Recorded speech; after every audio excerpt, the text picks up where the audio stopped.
Good morning, Mr. Stewart. Oh, good morning, Anna. What's on the agenda for today? Well, this morning you have a meeting with James. Right. Has he come to the office yet? No, but he called. He said he'll be here by 10. That's fine. And what else is going on today? CS Computer have called, and the new Macintosh have already arrived. Outstanding. That's good news. The Chinese Chamber of Commerce have faxed us a list of importers and distributors of packaging materials. Well done. And here is the information from the Department of Trade regarding quotas and restrictions for the export of paper bags. My goodness, those people have rules for everything. At 11:30, a salesman from Office Max would like to meet with you. About what?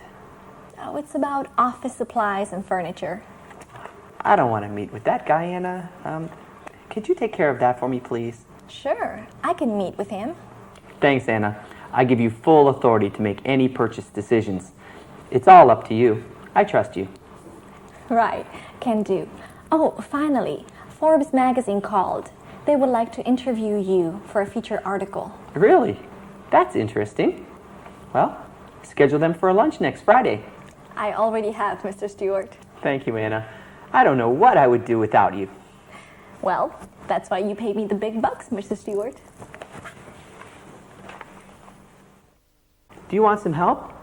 For me, ratios and percentages cause nothing but headaches and confusion. It's tough, but I've done this a few times before. If you'd like, you can double check all of my calculations. Well, okay. I better take a look because I don't want to make any mistakes and waste time on this. Plus, I want to have a better understanding of all the costs involved. Okay, well, take a look at what I have. If you have any questions or comments, please feel free to ask. Okay, thanks.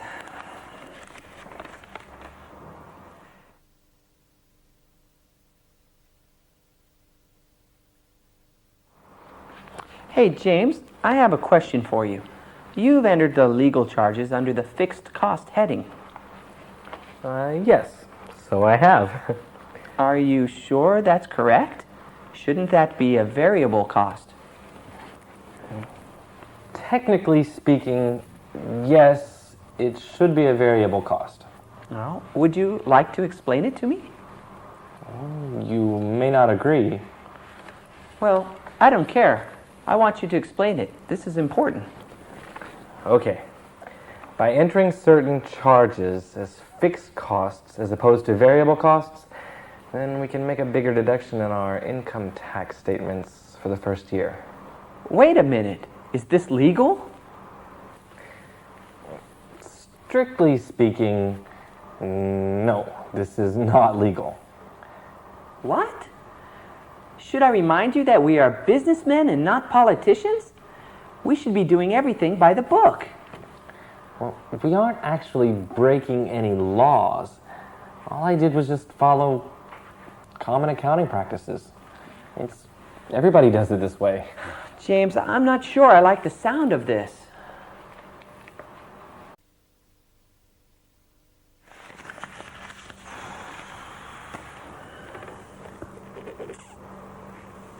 James, I'd like to ask you a question.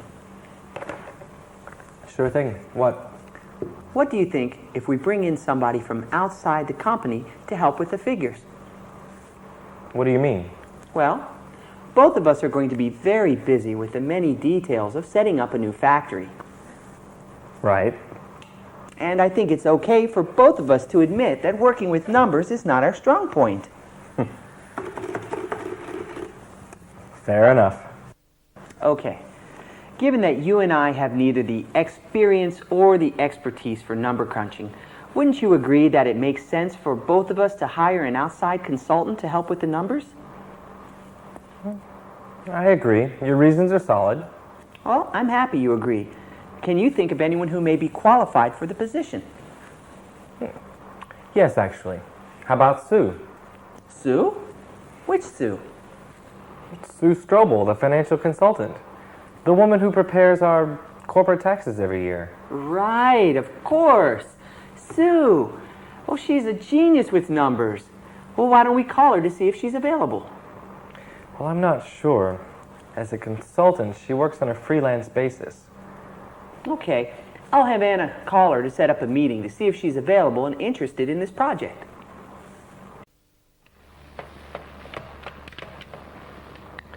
Anna, please set up an appointment with Sue Strobel, the financial consultant. I'd like to meet with her as soon as possible. Right away, Mr. Stewart.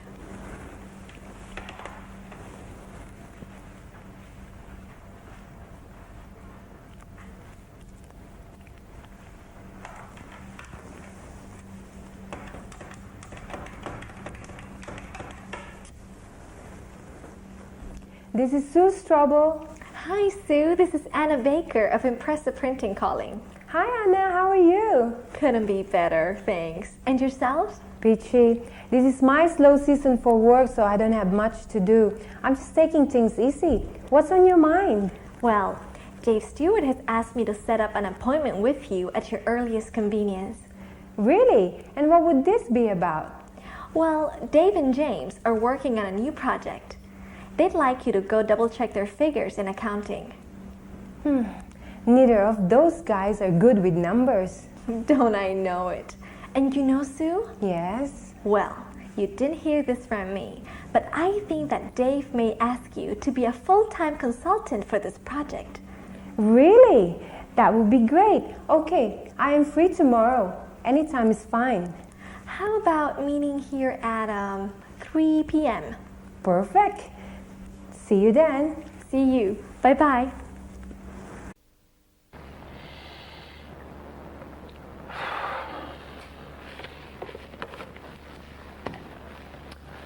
Do you want to go for lunch? Yes! I am so hungry I could eat a horse. A horse, you say?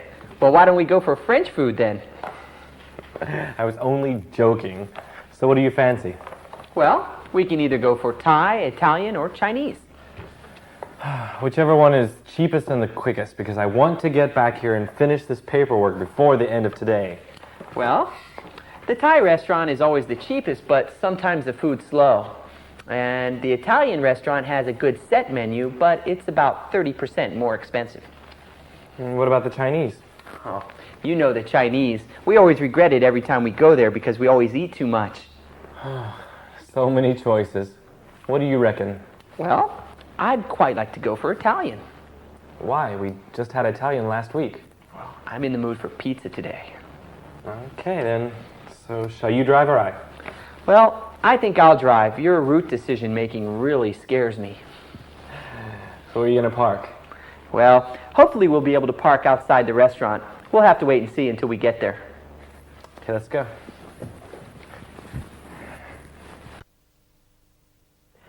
James, we have to make some important decisions regarding the location of the new plant. I know. I was just thinking about that this morning. Now, we can place it either near to the airport for fast air freight links or near to the river for access to the ports and the sea. Well, in your opinion, what are the benefits of each? Well, if we're by the airport, then we can obviously use the air freight services, and our response time and delivery speeds will be very impressive. What if we establish ourselves by the water? Well, our response times and delivery speeds will be slower, but we will be able to deliver a much larger quantity of goods at a much cheaper price. That's right. Not to mention that real estate by the water is much more realistically priced. I don't think we could afford a large warehouse by the airport. What I thought might be a good idea was to set up the main facility near the river and then a small office and storage facility near to the airport. Good idea. That way we can still ship products by the air, and we have the option of expanding in the future in that direction if there's enough demand. Why don't we get the bill? I want to get back to the office and make some phone calls. Whose turn is it to pay? I forgot. Well, how about this? Either you pay for lunch or for dinner tonight. The choice is yours. I'll pay for dinner tonight and you can take care of this. Done deal. Hey, James, what day did we say we were going to the bookstore? I think I told you that we would go together on Tuesday. Okay, thanks for reminding me. I nearly forgot. You do realize that today is Tuesday. Are you still free to go to the bookstore with me? Yeah, sure. I'm ready to go. I just needed to check with you to see when we had planned to go. That's all. Okay. Before we go, though, I need you to clarify these numbers with me. Okay. Have a look at the third column and tell me if you think the export estimate is right. Yes, they seem to be correct. If we are expecting a 20% increase in export volume from 200,000 tons a year, then your calculation of 240,000 tons a year is right on. Okay, I thought so. I just wanted you to have a look at it to make sure that I hadn't made any mistakes. Can you take a look at the car allowance also? Yeah, these look good too. Let's see. If we have 7 managers and the allowance is $15,000 a year, then your calculation of $105,000 a year is right. Okay, one last one for you. Our total company social contribution is 1% of our net profit. That's right. Do you think we should increase it? No, I think there's no need for that. Okay. Hey, are you feeling okay? Yeah, I'm fine. Maybe I'm just a little bit tired. All these numbers are making me feel very confused. I'm really afraid that I might make some errors. You do look a little pale. Why don't you go take a rest while I meet with Sue? That would be a good idea. Then, if this meeting goes well, we won't have to worry about working with numbers so much, and we can focus on more important things. That would be so nice.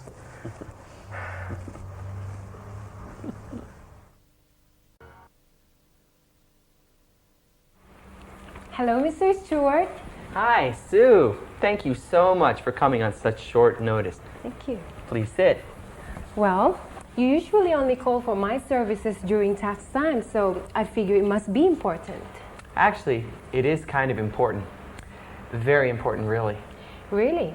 What is it you would like me to do? Well, I would like you to look over these calculations that James and I have prepared and let me know if you think there's anything that's wrong or that you're unsure of. Would you like me to just look over these figures or actually recalculate everything by myself? If it's not too much trouble, could you also make your own calculations? I think that would be a much more thorough way of doing things, don't you? And also a lot more time consuming. Time consuming, yes. Sue, let me tell you what I would like you to do. Look over these, and I think that you'll be able to figure out what we're up to. Yes, and then? And then, if you're interested and available, I'd like to hire you as the financial consultant for this project.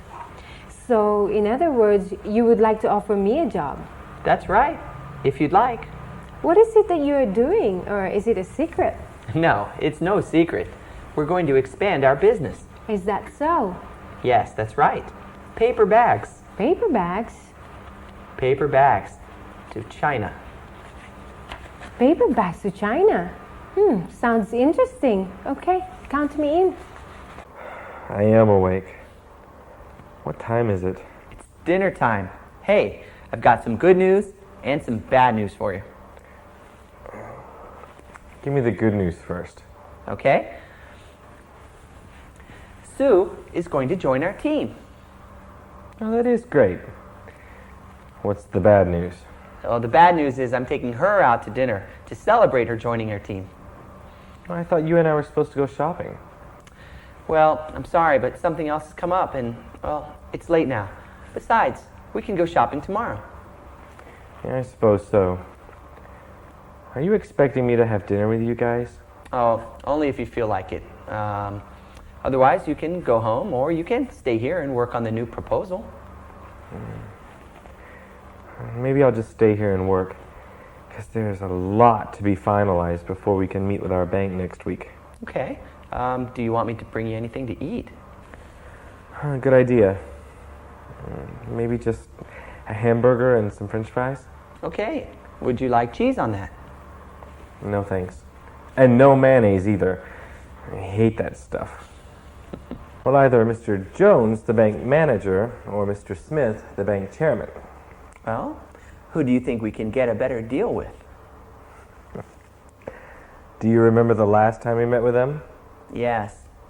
Mr. Jones gave us a $500,000 loan, and then the chairman tempted us in later with a $600,000 loan and a 20% overdraft facility. That's right. So why not just make an appointment with Mr. Smith then? Because Jones says that Smith is out of the country and he doesn't know when he'll be back. It seems as though Mr. Jones is intent on making things difficult for us. It seems so. Well, we may need to take our business elsewhere. I'm already one step ahead of you. I've already begun contacting other banks. Good job. Find out what you can about foreign banks, too. Maybe I should join you and Sue for dinner. We could discuss this whole banking matter more. Okay, but this is a social dinner to welcome Sue, not a business dinner. All work and no play is not a balanced lifestyle, James. Perhaps I'd better stay here and work then. Up to you. Work or relax. You can stay here or go out to dinner, as you like.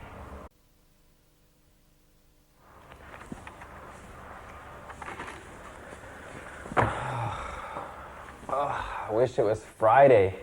Why do you wish that? Because Friday is my favorite day. It's the day before the weekend, and that means I can relax. Out of all the things in the world to wish for, you wish it could be Friday? Yeah, sure. What would you wish for?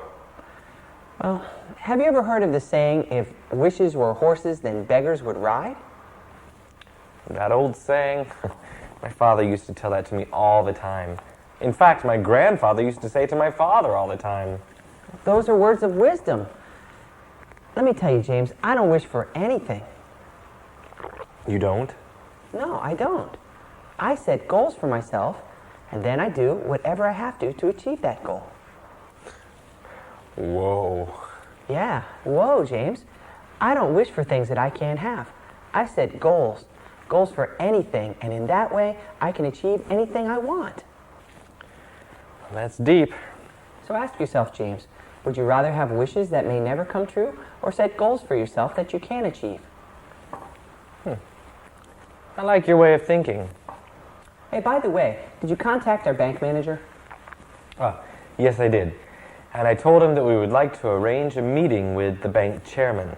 Yeah, I hope he didn't seem upset that we were going around him. Did he seem okay? He probably wasn't expecting this. I don't think he was overly surprised. I just hope he doesn't try to block our meeting with the chairman. Yes, I agree. I hope he doesn't try anything funny with us. I really need this meeting to go forward.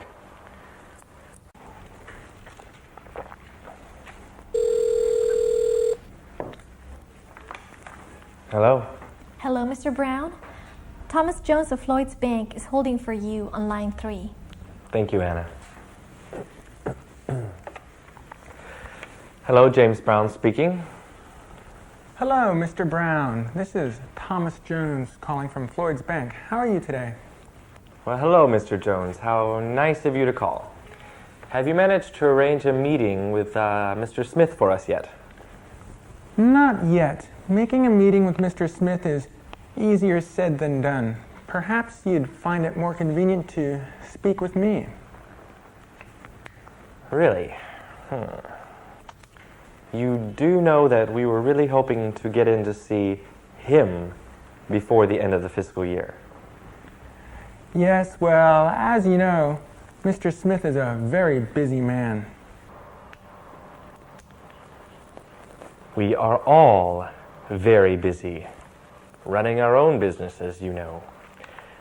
So both Mr. Stewart and myself really hope that you will find a way to fit us into Mr. Smith's very busy schedule. I fully understand how you feel, but I hope that you'd be as comfortable talking to me as you would with Mr. Smith if you could not see him. As I'm sure you are aware, Impressive Printing have been very good customers of your bank over the years. And as you know, we always strive to take care of our very best customers. Consequently, sometimes we would expect to be treated as loyal customers should be. Do you know Impressive Printing has done more than $7 million of business this year alone? You know, it'd be a real shame to have to take our business elsewhere. Wouldn't you agree, Mr. Jones? Okay, I will liaise with Mr. Smith's secretary later this afternoon, and we'll see what we can come up with for you. You do that, Mr. Jones. It was so nice talking to you, and I expect to be hearing from you very soon. Good day, Mr. Brown.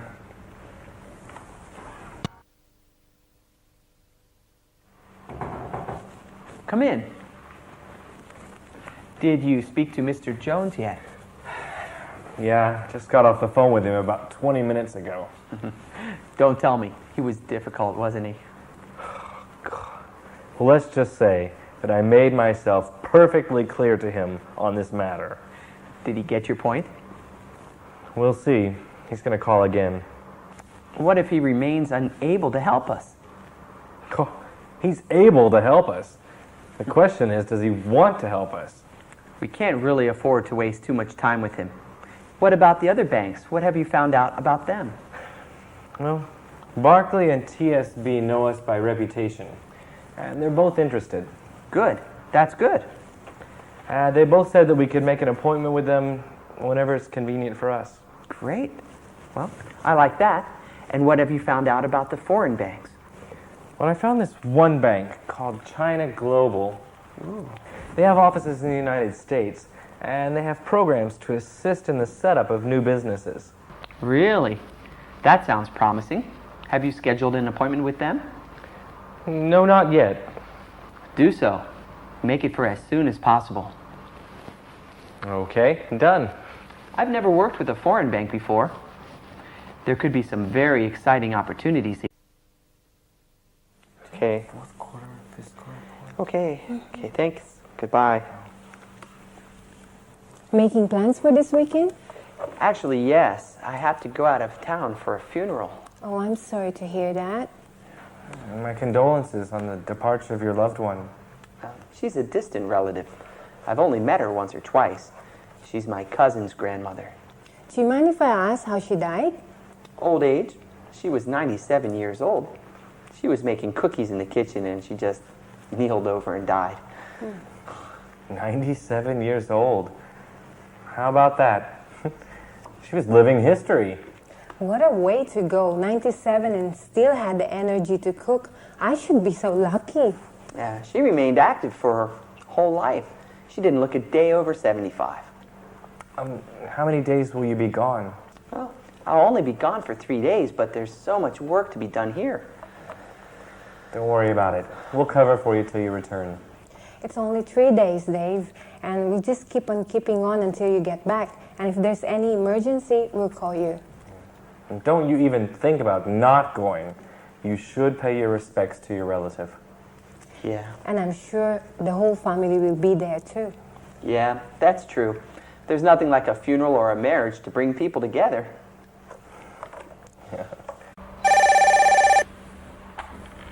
Good morning, Impressive Printing. This is Anna Baker. Hey, good morning, Anna. Mr. Stewart, how are things? I'm okay. Things here are going along well. How are things there? Going great. That's good. How did your meeting with the sales rep go? Very good. His prices for many things were quite reasonable, so I stocked up on office supplies. Like what? Well, you know, paper clips, staples, A4 paper, glue, those sort of things. Okay, good, good. And pens with our company logo, too. Oh, good. I like those. Hey, anything major going on in the office that I should know about? No, we're holding down the fort here for you. Great. Has James come in yet? Yes, he has. Could you transfer me to him? Of course. Thanks, Anna. Oh, one more thing. Yes? I'll be arriving tomorrow at 1:30 in the afternoon on United Airlines Flight 106. I'll have the driver waiting for you there. Great, thanks. Okay, pass me along to James now, please. See you tomorrow, Mr. Stewart. Goodbye.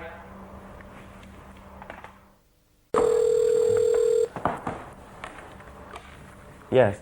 James, Mr. Stewart is on line 1 for you. Oh, thanks, Anna. Greetings, Dave. How's everything there? Well, it's sad, of course, but it's good to see so many friends and family. Well, if there's anything you need, you just let me know. Thanks, James. Have you heard from our bank yet? Yes, I have. So, what did our friends, Mr. Jones at Floyd's Bank, say? Well, they've agreed to give us the loan. That's good. How much did they agree to give us? They're willing to give us what we requested and more too. How much? Tell me, quick. The suspense is killing me. Well, over the total of the next 12 months, it'd be something around $1.5 million. Great! Brilliant news! Those people at Floyd's Bank are true professionals. At a flat 8% interest rate. What? 8%? Those people at Floyd's are criminals. I thought you'd feel that way, so I went ahead and made an appointment with the people at Chinese Global to make our presentation. Excellent. When's the meeting? Tomorrow, 9 a.m. Chinese Global is sending representatives here. Oh, there's no way I can make it. Even if I left now, I couldn't make it back in time. You know what this means, don't you? That you want Sue and I to make the presentation to Chinese Global? Exactly. Okay. Don't worry about a thing. Sue and I can take care of everything. It'll be a piece of cake. Okay. Good luck, and I'll see you both tomorrow. Bye. Bye. Have a pleasant journey.